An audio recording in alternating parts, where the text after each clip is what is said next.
శరణ్య, నా మనసులో మాటలు నీతో చెప్పాలని చాలా రోజుల నుంచి ప్రయత్నం చేస్తున్నాను. మదిలో కోటి భావాలున్నా అదేంటో పెదవి దాటి ఒక్క మాట నీ ముందుకు రాలేకపోతోంది. కానీ ఇవాళ ధైర్యం చేశాను శరణ్య. దర్శన్ శరణ్యతో మాట్లాడుతున్నాడనుకుంటా. ఇంతకాలం నీతో కలిసి జీవితాన్ని పంచుకోవలసిన అందమైన సమయాన్ని ప్రేమతో అందుకోవడం మానేసి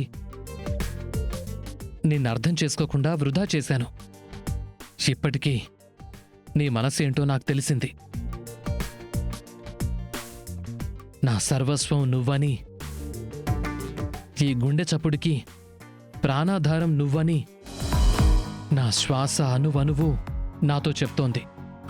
ఇంతకాలం నేను వేరు, నువ్వు వేరు అనుకున్నాను. ఇప్పుడు నీ ముందున్న ఈ దర్శన్ వేరు. నీ మీద కొండంత ప్రేమని గుండంతా నింపుకున్నాను.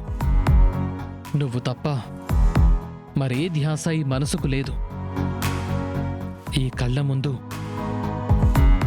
నీ రూపం తప్ప మరే దృశ్యం కనపడడం లేదు. I love you Saranya. I love you so much.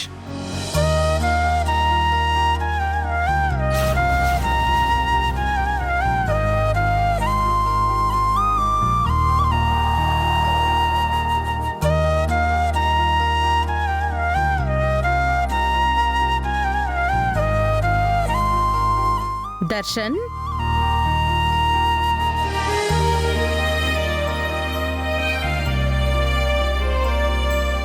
ఏం చేస్తున్నావు నాన్నా?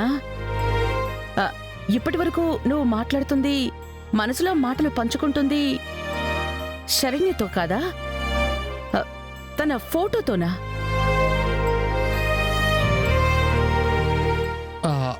అంటే అమ్మా, యాక్చువల్గా తనతో నేనా మాటలు చెప్పడం ఫస్ట్ టైం కదా అని ఫ్లో ఎలా ఉంటుందో ప్రాక్టీస్ చేస్తున్నాను. దర్శన్, ప్రేమ నటించడానికి ఫ్లో కావాలి. ఫియర్ లేకుండా ఉండాలి అని జాగ్రత్త పడాలి. నిజాయితీగల మనసుకి, స్వచ్ఛమైన ప్రేమకి ఏ ఆంక్షలు అడ్డు అక్కర్లేదు.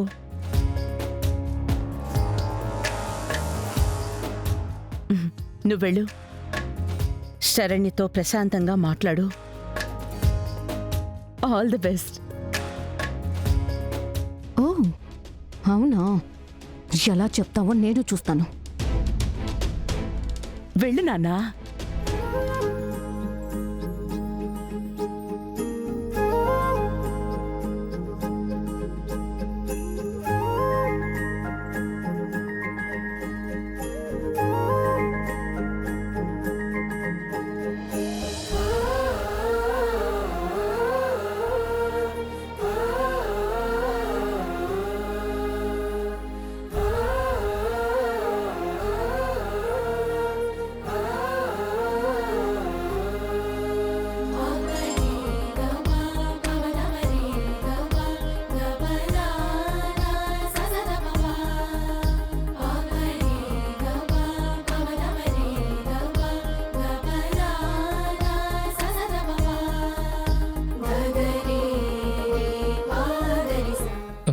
శరణ్య, ఏంటండి? నీతో మాట్లాడాలి. మాట్లాడండి. ఏంటండి? శరణ్య, నేను బిజినెస్ వర్క్లో బెంగళూరు వెళ్ళాలి. అదే కదా సార్? శరణ్య మేడంతో మీరు చెప్తున్నారు. బెంగళూరేంటి?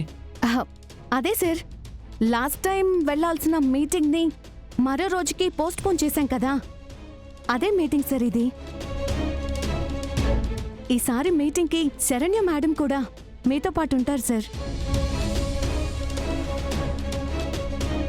అవునా? ఓ గ్రేట్. అయితే ఈ ఫీల్ని అక్కడ సర్ప్రైజింగ్గా శరణ్యతో చెప్తే ఇంకా బాగుంటుందేమో కదా. శరణ్య, బెంగళూరుకి వెళ్ళాలి కదా, లగేజ్ సిద్ధం చేయి.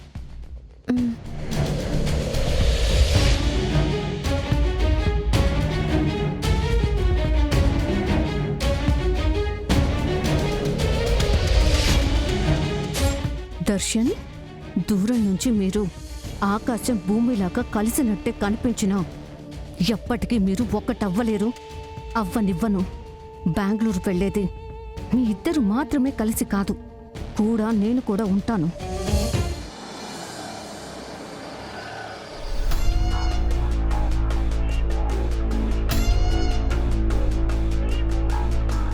ఏంటండి మీరు మాట్లాడేది? వీటిని ఒకసారి చూడండి మేడం.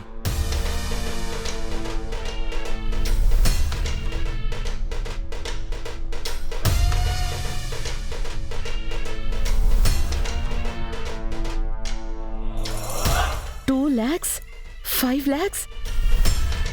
ఏంటి చెక్స్? ఈ డేట్స్లో నేను అసలు చెక్స్ ఏం ఇష్యూ చేయలేదే.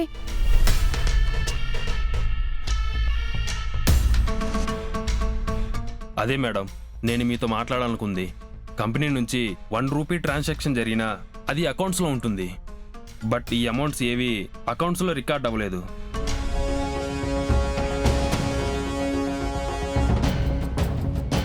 ఆనంద, చెక్స్ ఎవరికైనా ఇచ్చి పని ఒత్తిడి వల్ల ఏవైనా వాటి గురించి మర్చిపోయావేమో. లేదక్కా, డబ్బుల విషయంలో ఇలాంటి చెక్కుల లావాదేవీల దగ్గర నేనెప్పుడు అజాగ్రత్తగా ఉండను. నాకు తెలిసి నా సంతకం ఫోర్జరీ అయ్యింది.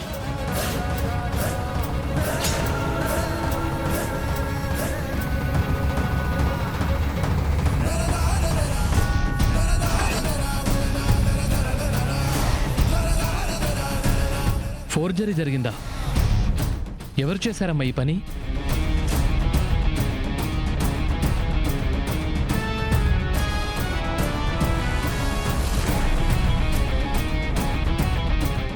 జస్ట్ ఒక చెక్ మీద సంతకం పెట్టేస్తే ఎంతంటే డ్రా చేసుకోవచ్చు.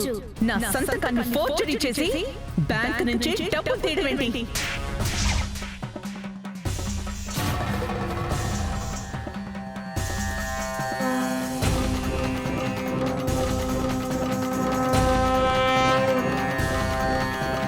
మేనేజర్ గారు, ఈ చెక్స్ గురించి నేను చూసుకుంటాను, మీరు బయలుదేరండి. Okay madam. మై గాడ్, పిన్ని నా మీద కోపంతో టైం దొరికింది కదా అని నన్నందరి ముందు దొంగను చేసి నిలబెడుతుందేమో. పిన్నికి నేను ఆ ఛాన్స్ ఇవ్వకూడదు. పిన్ని, ఇది చిన్న విషయం కాదు.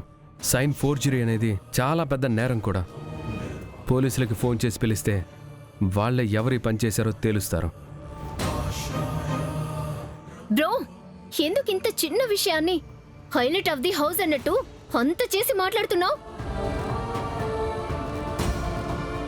దామిని, పిన్ని సంతకం ఫోర్జరీ చేయడం అంత చిన్న విషయమా? ఎవరు చేశారో తెలియాలి కదా. ఆ చెక్స్ అవసరానికి వాడుకుంది నేనే.